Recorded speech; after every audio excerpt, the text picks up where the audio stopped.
Swinson. Indeed, Mr. Sheridan. Of course, it's a real pleasure to serve under your chairmanship, particularly since it is your debut outing in this role, the first of very many, I'm quite sure. And obviously, I'd like to congratulate the Honourable Member for South and West, not only for leading the delegation, but also for securing this debate and introducing it so comprehensively. Although, alas, I think, as we see, 1.5 hours is quite a short amount of time to discuss something as huge as India, the world's largest democracy, and we could easily, I'm sure, have filled 3 hours, if not more. I would also like to thank all of those who created this opportunity for parliamentarians to visit India and see firsthand the experiences of British businesses in India, but also Indian businesses that are having such an impact on the UK economy. The Industry and Parliament Trust does serve as a vital link between business and Parliament, and for my part, I found it a fascinating and useful trip that greatly added to my understanding both of business and of India. As has been mentioned by the Honourable Member for Eccles, I speak in foreign affairs to the Liberal Democrats, and indeed this was my first experience of India, and I was particularly keen to experience that country in terms of widening my understanding of the foreign affairs role. And I have to say, Mr. Sheridan, that there was a little bit of me that actually just fell in love with India. And I have visited various countries in the world. India is often compared to China. They're talked of in competition and similar discussions about growth. But for me, I found India somewhere that was just, frankly, much more inspiring. And I think that a lot of that is to do with the fact that it is the world's largest democracy. And for me, the biggest difference between experiencing China and experiencing India was that freedom, the freedom that individuals have. Both countries have huge problems. But the ability that ordinary Indians have to be entrepreneurial, to be dynamic, just comes across from when you land at the airport, just to walking down the street, and indeed in all of the meetings that we held. Obviously, it's a place in terms of an overall impression that's had rapid growth of about 8 or 9% since 2003 each year, obviously slightly dipping now.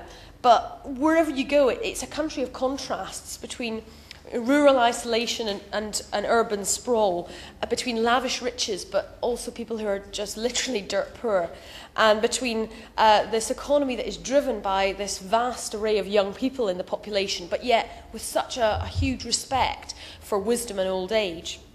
It's a dynamic and bustling country, and the sheer energy of it almost knocks you down. There's a sensory overload of all the colours and the noise and the smells, particularly in a city like Mumbai. But most of all, it comes across as a country that is keen to innovate, that has got that entrepreneurial spirit, and that's why it's clear that it's not only a key global power now, but it is only going to grow in influence in the years to come.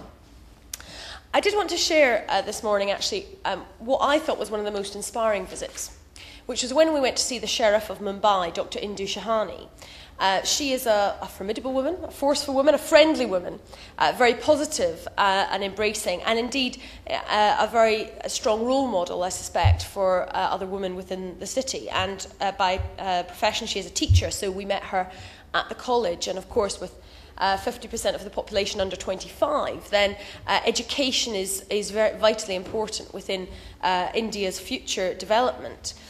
But she was telling us about a scholarship scheme that they were setting up with the University of Westminster to send 4 girls to London to study. And they actually had a delegation of academics over from the University of Westminster on the 26th of November to discuss this scheme.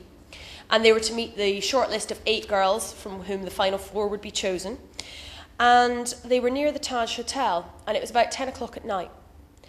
And they heard shots being fired just as they were leaving their meetings. And there was obviously a certain degree of confusion, but they managed to stop most of the delegation of academics from going back to the Taj Hotel, where indeed they had been booked in to stay. They were then taken to members of the Indian staff's homes to spend the night, but very sadly 2 of the academics had gone on ahead and went back into the hotel, obviously just at the wrong moment. And one of them was actually shot, although fortunately recovered and is now fine. Now, obviously for an Indian college that's trying to put together this scholarship scheme, they were hugely concerned that, you know, such an incident would lead to a negative impact on the scheme.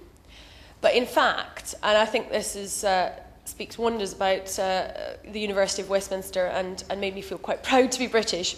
In fact, the University of Westminster said that as a gesture of solidarity instead, what they would do would be to extend the scholarship scheme to all of the 8 girls that were on the shortlist rather than just the 4. And indeed 2 of those girls actually came from the slums. So, I mean, that was just an example of the type of working that is going on between India and the UK, and how even in the most difficult moments, actually, that friendship between the 2 countries is perhaps at its most strong. Obviously, we were there to visit various businesses, and again, as others have touched upon, what I was most struck by was the strong commitment to CSR, which seems to be much more ingrained in Indian business than it does in many British businesses, actually. Tata were perhaps the most impressive in this respect, but they've just got such a long history of their business being part of the community, although I think they have a certain challenge coming up in terms of the sustainability issues and climate change with the launch of the Nano, and to follow the Europa, which will be a similar model but with lower emissions, due to be launched in Europe. It was hugely helpful to have Baroness Cousins with us with her strong background in CSR. When we visited Hindustan Lever, they told us their motto was doing well by doing good. HSBC talked to us about their financial inclusion education programmes, their environmental sustainability, and how they're training women to be entrepreneurs. And they used the word corporate sustainability, which I think might find its way into the UK lexicon around this, because it is a very different approach. It's not an add-on, it's not a PR strategy, it's not something just to look good in a glossy brochure. It's about the entire way that a business operates its activities. I think perhaps one of the most striking things for me, though, is not always what you get out of a trip when you go on the programmed activities, but what happens when you get away from the meetings that are scheduled. And I went for a wander with some other colleagues, and we went to one of the slums in Chennai. And frankly, watching Slumdog Millionaire doesn't really prepare you for seeing that level of poverty. Walking past the chop shop where they put different bits of cars together, and you know, you think if this was in Britain, health and safety would have a field day with what was left lying around the road. No running water or sanitation, of course. But then you walk down the street and children are just so excited, and they're talking to you, and their basic English is actually quite good. And yet they have so little, but they're almost unaware that they have so little. And it's very difficult to go through that experience without feeling a huge sense of guilt, actually. So that was one of the experiences which for me was actually very profound. And similarly in Mumbai, that you could be in a place which was basically just shacks with no sanitation, and then you'd be walking down the street and there'd be a street party going on where they have this tradition where they get paste and coloured dye and throw it over each other with so much hilarity and joyfulness. And I think there's a real challenge in seeing such intense poverty, but at the same time it's inspiring to see the very positive attitude that goes alongside that. And I think that is one of the things which will stand India in such good stead. Obviously the UK has a very close history of ties with India. And indeed, that came through in one of our meetings with Cadbury's, which is a historic brand for India, and indeed has a 70% market share there in the chocolate market, which I think most businesses would be pretty chuffed with. But I was intrigued to learn that they have to make it to a different formulation in India.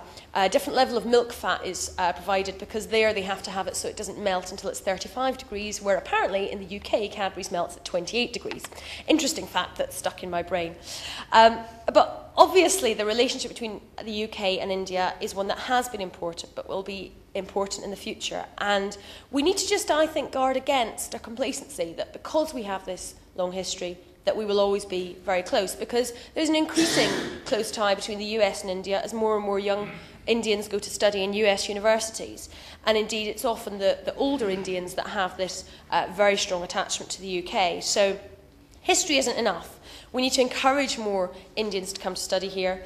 And indeed, that's why the activities of the British Council are so important in India, who we met with, and indeed, coming back to the purpose of our visit, why the activities of British businesses working in India and Indian businesses working in the UK are part of a wonderful way to integrate the 2 countries for a mutual benefit in the future.